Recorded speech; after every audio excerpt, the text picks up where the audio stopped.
Okay, I'm back. I don't know. We'll see if I am or not. Um, Going over here, customization, subscribers, save. Going back over here. All right, listen. Okay, I'm having issues over here. Okay, so you know what? If things happen, things happen. Not my fault, not my problem. Nope, nope, nope, nope. You cannot blame me, okay? And if I disappear again, that means my power went out. And if I go out again, I'm not coming back tonight. I'm gonna go back to bed. All right, we're going to get into. Hey, Heidi Black. Okay, now we're gonna go back into this one. Okay. So where we left off was, the list of names, waste people, offscourings, lovers, yada yada yada. Okay, descriptions and causes.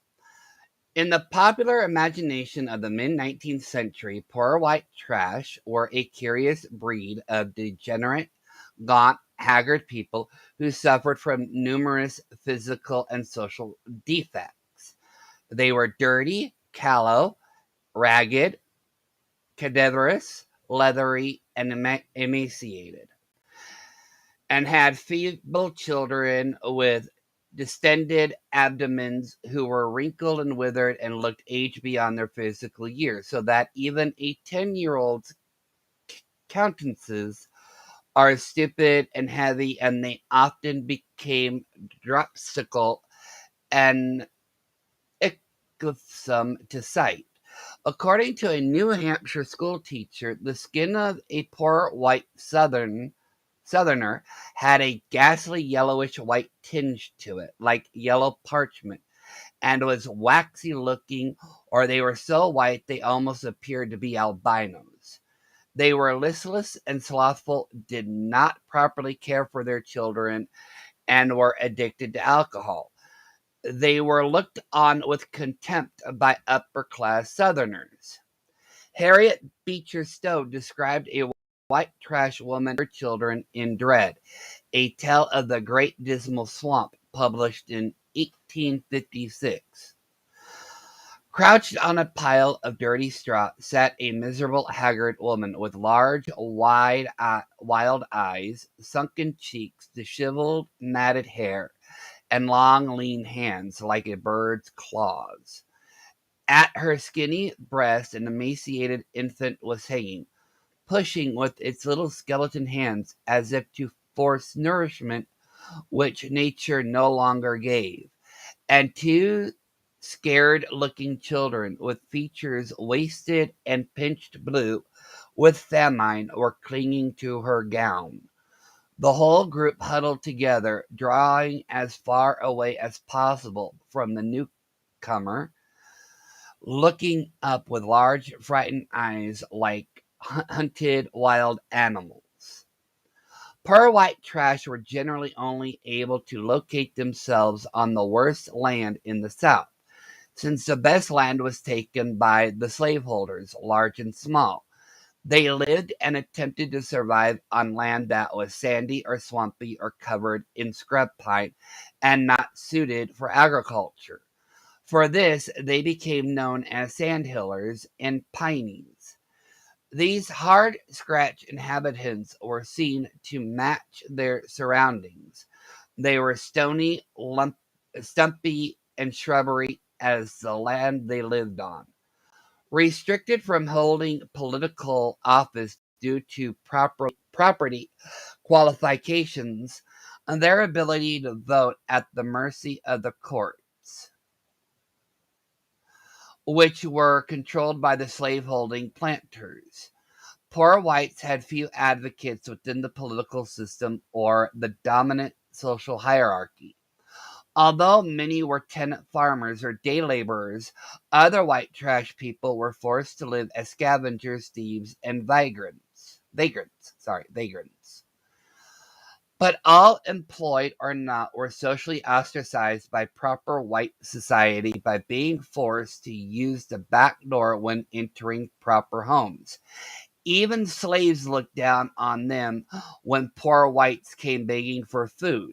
The slaves called them stray goats.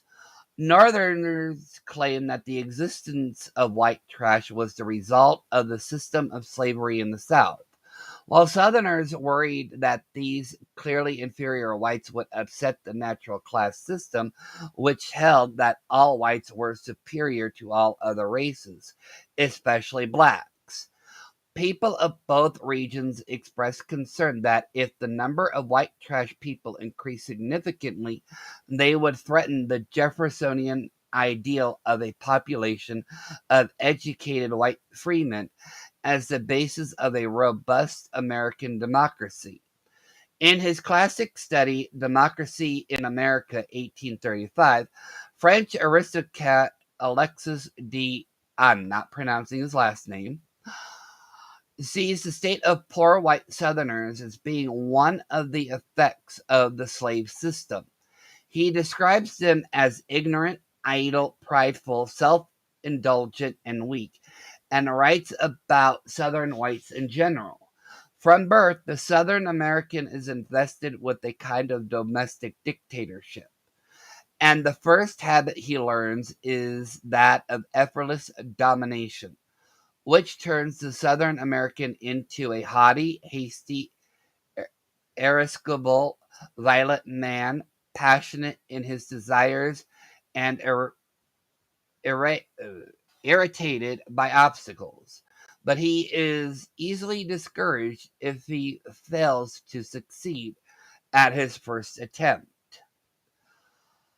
Now, I'm going to skip the rest of that and go down here. As a racial slur. In a journal, Critique of Anthropology, J.Z. Wilson argues that the term white trash stands as a form of racism.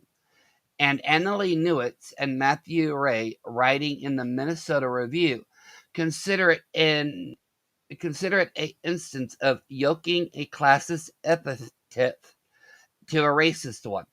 It is described as a racial slur by Lucas Lynch, and filmmaker John Walters considers it the last racist thing you can say and get away with.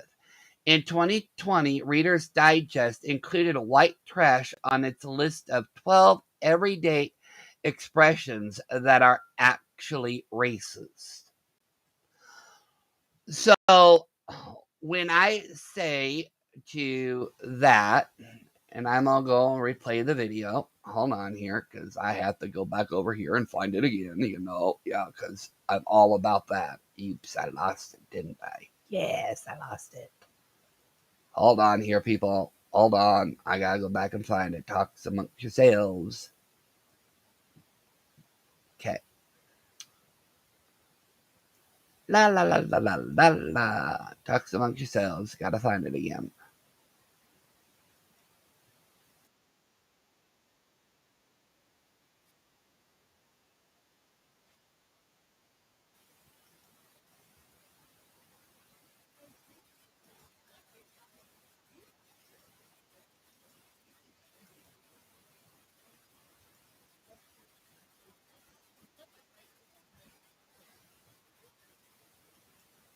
Okay, now we're going to go back over here.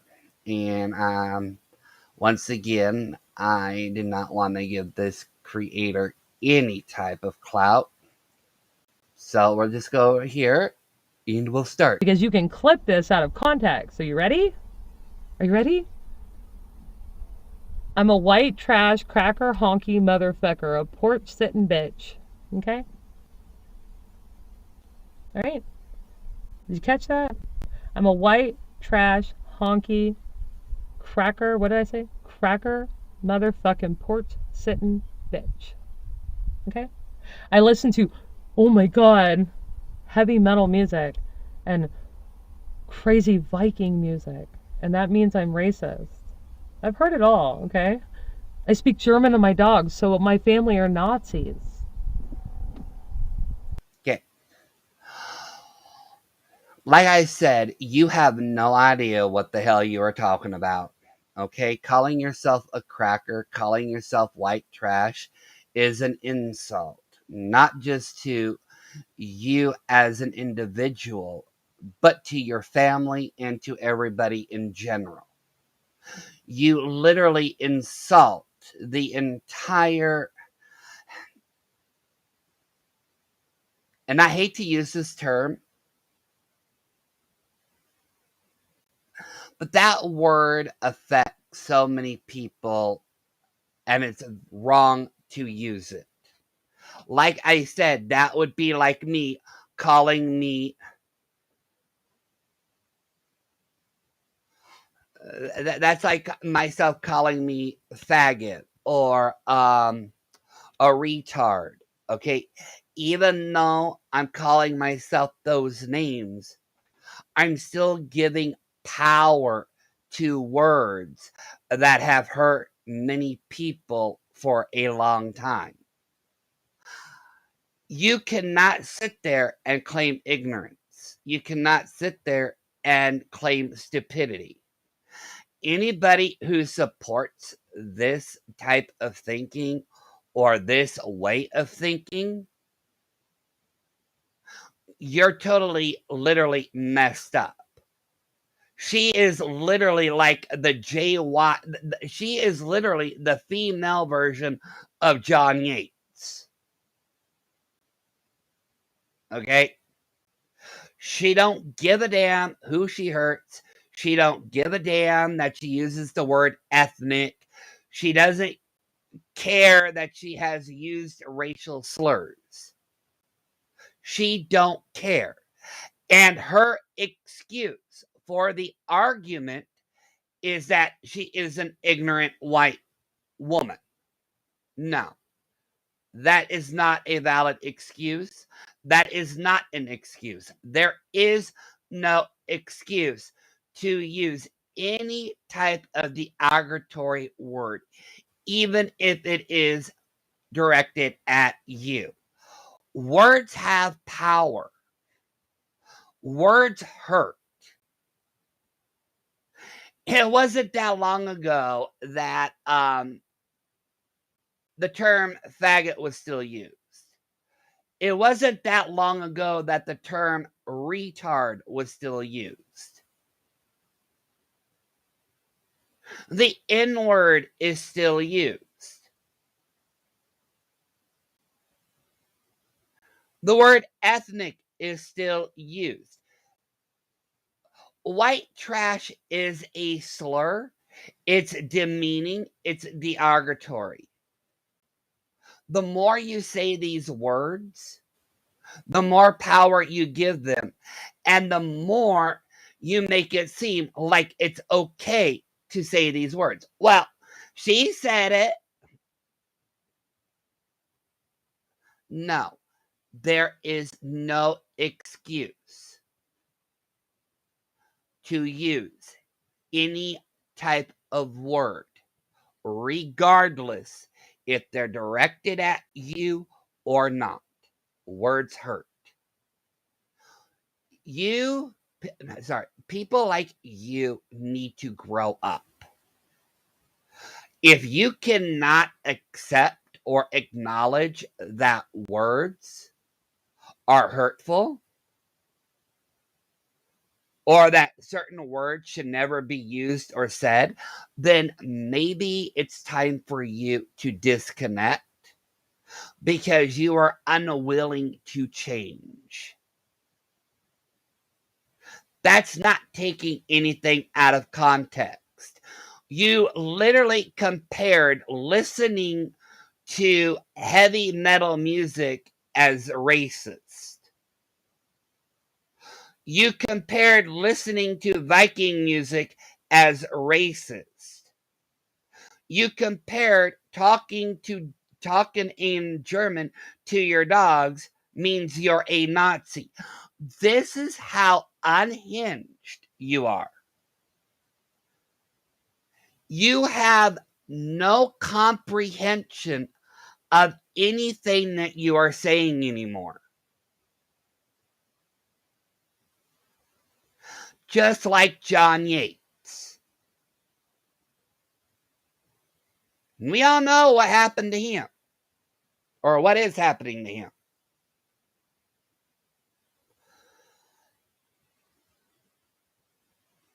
You need to get off the internet. You need to get off the YouTubes, disconnect, and actually start doing research. Because, like the article said, there's Google, there's a library, there's your phone, there are people you can talk to. There are ways that you can find out about history in general, and ways to learn about cultures in general. But if you're too arrogant to think that you are above learning about anything about other people, that is your downside. That is your downfall. And that is the problem with whites in general today. People like you should not even be seen, let alone heard.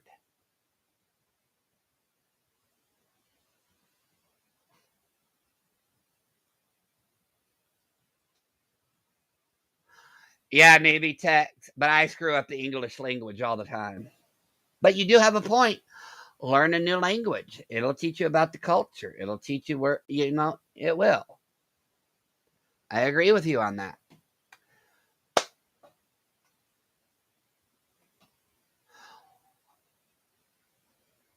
But to you as a creator, Unhinged, I think literally you need to reevaluate what you say or what you do. Because if you literally don't care what comes out of your mouth, let me explain something. You're not a hillbilly. You're not a redneck. You're a poser. You're a wannabe. You are nothing more than a fake.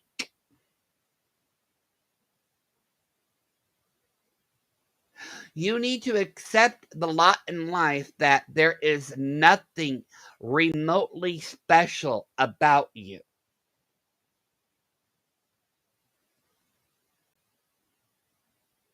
The same can be said for me, and I'm okay with that.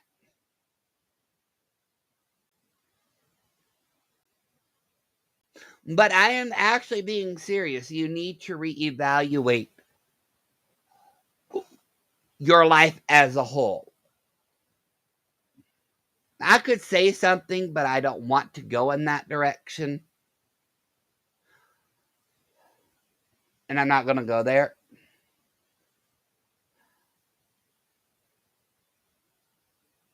The only thing I will say is that people do listen and people learn from who they watch or who they listen to or who's around them in their daily life.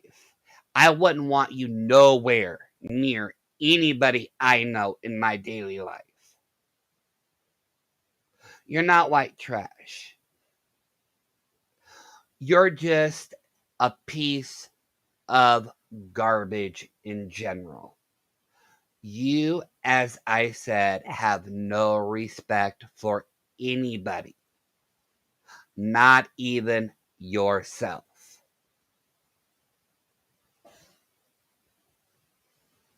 Oh my God. Now, on that note, I am going to end my live stream because I think the power is going to go out again, and I don't want to poofy. I thank you all for listening. I hope that I enlightened some people. I hope people have a better understanding of the terms that I've used today. And I hope everybody goes away a better person. I will see you all soon. Oh, I do have to do one more live after this. Damn it. Okay. So I'm gonna set up my other live, and then then that'll be my last live. But I'm gonna end this live before it goes too far. So you all have a great day, and I shall see you soon. The